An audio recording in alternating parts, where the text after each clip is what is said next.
Over the past 20 years, a lot of things have changed in the waterfowl world. Our standard of excellence isn't one of them. We have been proudly family owned and operated since 1999. GK calls. We don't want to be the biggest, just the best. How you doing, guys? I'm Bassmaster Elite Series Pro Scott Rook.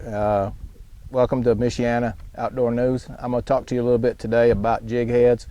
I pour a lot of my own jig heads. The average guy, he'll get in his box and he'll find a 1/4 ounce or 1/8 ounce jig head, and that weight suits his need for the day, whether it be a worm or a tube or whatever type of soft plastic you're using. But there's a lot more involved with a jig head than just the weight. There's so many different styles of hooks that they pour into jig heads these days. There's 90-degree bends, and what I mean by that, that's 90, it comes up in 90s. That's a 90-degree bend.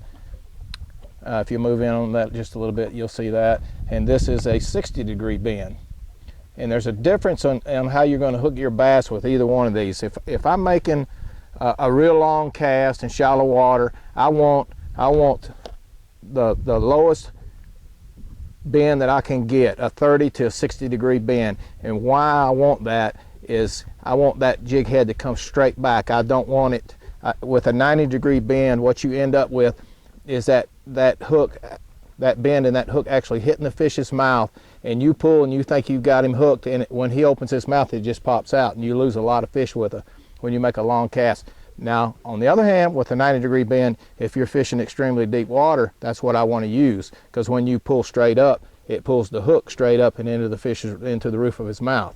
So really deep water, I use a 90-degree bend, and if I'm making a long cast, I'll use a 60-degree bend, which allows that hook to come straight. And really pay attention to how much that hook comes out of the jig head. You don't want too much there, because like I said, with the 90-degree bend, you end up with that hook hitting the roof, the front of the fish's mouth, and you lose a lot of fish that way.